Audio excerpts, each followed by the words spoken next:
¿cómo están? En el siguiente video vamos a hablar un poco sobre la literatura y también un poco de historia. Comencemos. Vamos a hablar primero de la literatura clásica, renacentista y barroca. Siempre tengan en cuenta que vamos a ver los conceptos más importantes. Si quieren profundizar en alguna de esas épocas, van a tener que investigar un poquito más, ¿sí?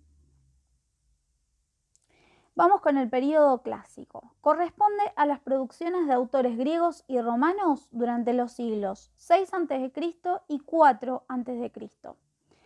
Las obras se van a centrar en la búsqueda de la armonía y el equilibrio entre el contenido y la forma. Predomina la épica, la comedia, la tragedia y la sátira. Son representaciones de este período que podemos nombrar, por ejemplo, la Ilíada y la Odisea de Homero, la Eneida de Virgilio y obras dramáticas como Edipo Rey de Sófocles. Luego tenemos la Edad Media, entre el siglo V y XV.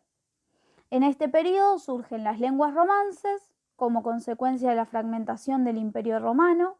Se destacan las hazañas de personajes heroicos y el contenido religioso de las obras. La literatura tiene un fin didáctico o moralizante. Son obras fundamentalmente de la época medieval, el Cantar de Nibelungos, la Canción de Roldán y el Cantar de Mío Cid, que trabajaremos en breve. Son escritos en versos y de carácter anónimo. Como desprendimiento de los cantares de gesta van a aparecer los romances, ¿sí? Que también veremos más adelante, y en el teatro se reconocen dos corrientes, una culta o religiosa que se lleva a cabo en las iglesias y otra de carácter popular que se desarrolla, por ejemplo, en las plazas. Luego tenemos el Renacimiento, entre los siglos XV al XVI. Se inicia en Italia y luego se propaga por toda Europa. Este periodo se va a caracterizar por el auge de las artes y la importancia central que toma el hombre. El hombre a partir de ahora está en el centro de todas las actividades. Las obras dejan de ser anónimas y como ejemplo podemos mencionar la Divina Comedia de Dante o el Decamerón de Boccaccio. En poesía se van a destacar Petrarca en Italia y Garcilaso en España. La invención de la imprenta en 1450 va a hacer que muchas personas comiencen a alfabetizarse y accedan a la literatura. Posterior a eso, o en ese periodo más o menos, tenemos que tener en cuenta que en 1492 España logra liberar Granada, último bastión moro, y en el mismo año se escribe la primera gramática española. Además, Cristóbal Colón cree haber arribado a las Indias, pero en realidad llega a América. Esta llegada de los españoles a América va a inaugurar una nueva realidad. La lengua de los conquistadores y sus formas literarias terminan por imponerse.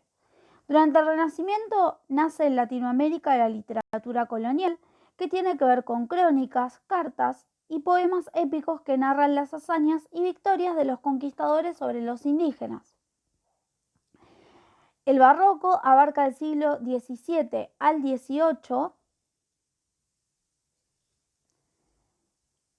Como dijimos recién, entonces del siglo XVII al siglo XVIII y surge en un mundo en crisis que va a llevar a una visión negativa de la sociedad. En el teatro de este periodo vamos a tener a Lope de Vega, a William Shakespeare y en América van a sobresalir las figuras de Sor Juana Inés de la Cruz y las crónicas del Inca Garcilaso de la Vega. En la foto observamos a Sor Juana Inés de la Cruz. Posteriormente vamos a tener el neoclasicismo en el siglo XVIII, que representa un retorno a los clásicos greco-romanos, a su equilibrio, a su serenidad. Encontramos también un interés por reformar al ciudadano y un anhelo de patriotismo.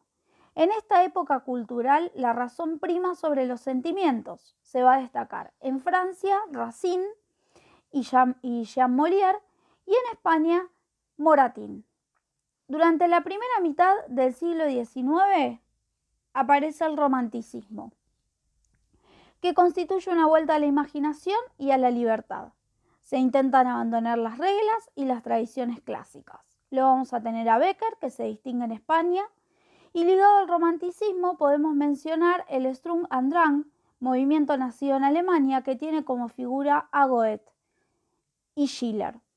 El romanticismo tuvo características particulares en nuestro país, donde se van a destacar las obras de Esteban Echeverría, quien está en imagen, y Domingo Faustino Sarmiento, y también podemos mencionar a José Hernández, ya con el autor del Martín Fierro.